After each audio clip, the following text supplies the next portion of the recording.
Welcome to Japanese Cooking 101. Today we are making Mitarashi Dango. Soft and chewy dumplings are skewered onto bamboo sticks and covered with a sweet and salty soy sauce glaze. We originally made this Mitarashi Dango recipe and video back in 2016, and it's been one of our most watched videos. Today we will recreate the recipe with some additional tips at the end. These are the ingredients. For the dango dumplings, we only need 2 ingredients, mochi sweet rice flour and soft tofu. Sweet rice flour makes the dango to be chewy and sticky, so regular rice flour will not work. Make sure you use soft or silken tofu, not hard tofu, as the moisture from the soft tofu is the key to put everything together. For more information and complete recipe, please visit our website, JapaneseCooking101.com. Let's get started.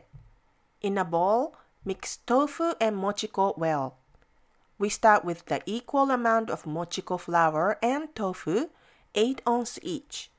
Using hand, mix well to form the dough. If it's too dry, keep adding more tofu little by little. This depends on the type of tofu you use, so adjust it as you go. The dough should be about the firmness of an earlobe.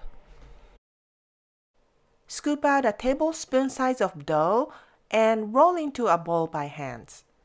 We are using a small ice cream scoop to make it easier. You want to keep all the dango balls about the same size. And repeat.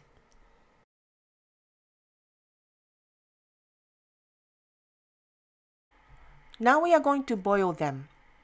In a large pot, bring water to a boil and gently drop the dough balls in boiling water and boil at medium heat.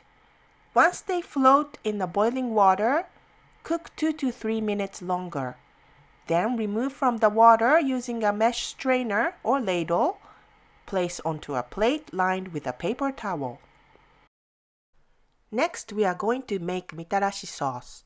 In a small pot, add all the ingredients for the sauce: water, sugar, soy sauce, and katakuriko potato starch or cornstarch, and stir.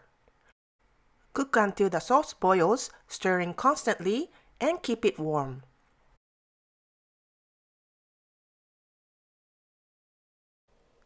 Now we are going to assemble. Slide 3 to 4 dango balls onto each skewer like that.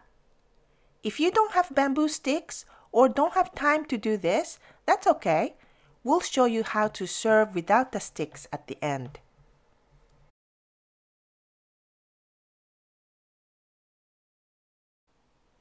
Heat a non-stick frying pan at medium heat.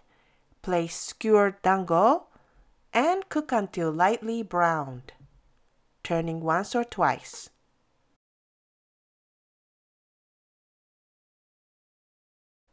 Serve immediately or on the same day if you can.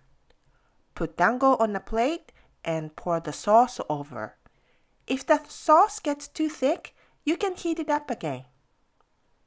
These look so good.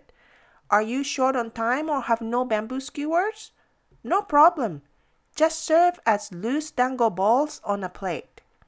Like that. You can skip the grilling part too. They still taste great. Serve with a stick or a fork. We hope you try this traditional Japanese dessert. It's not as difficult as you may think. 美味しい。美味しいね。